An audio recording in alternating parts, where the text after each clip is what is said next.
Welcome to new TV Telugu. YSR Congress party senior నాయకుడు Guntur municipal corporation mayor Kavati Manohar Naidu తన పదవికి రాజీనామా చేశారు.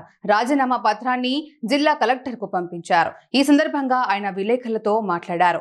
రాజీనామా చేయడానికి గల కారణాలను వెల్లడించారు. కార్పొరేషన్లో తనకు తీవ్ర అవమానం ఎదుర్కొందని కావటి మనోహర్ నాయుడు అన్నారు. ఈ అవమానాలు, నిందలు, పరాభవాలను ఎదుర్కొనే ఆత్మస్థైర్యం లేదని ఆవేదన వ్యక్తం చేశారు. తాను ఎదుర్కొంటున్నటువంటి అవమానాలు, పరాభవాలు కార్పొరేషన్ చరిత్రలో ఏ మేయర్ గాని, ఏ చైర్మన్ గాని అనుభవించి ఉండరని వాపోయారు. భవిష్యత్తులో కూడా ఇలాంటి పరిస్థితి ఎవరికి రాకూడదని కోరుకుంటున్నానని మనోహర్ నాయుడు చెప్పారు. పార్టీ మార్పు పైన మనోహర్ నాయుడు తేల్చి చెప్పారు. పార్టీ మారే ప్రసక్తే లేదని అన్నారు. రెడ్ బుక్ రాజ్యాంగంలో ఎన్ని కష్టాలు పెట్టినా వైఎస్ జగన్తోనే ఉంటానని ప్రకటించారు.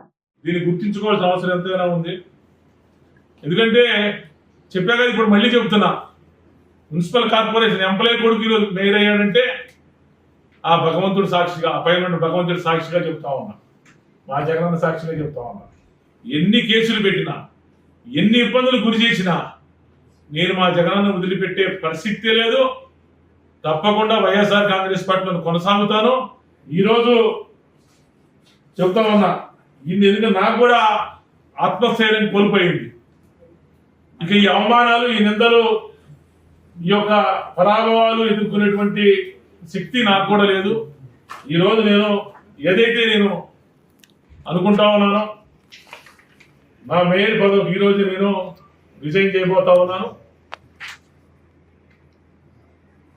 నేను కలెక్టర్ గారికి ఇప్పుడే లెటర్ కూడా పంపిస్తా ఉన్నాను.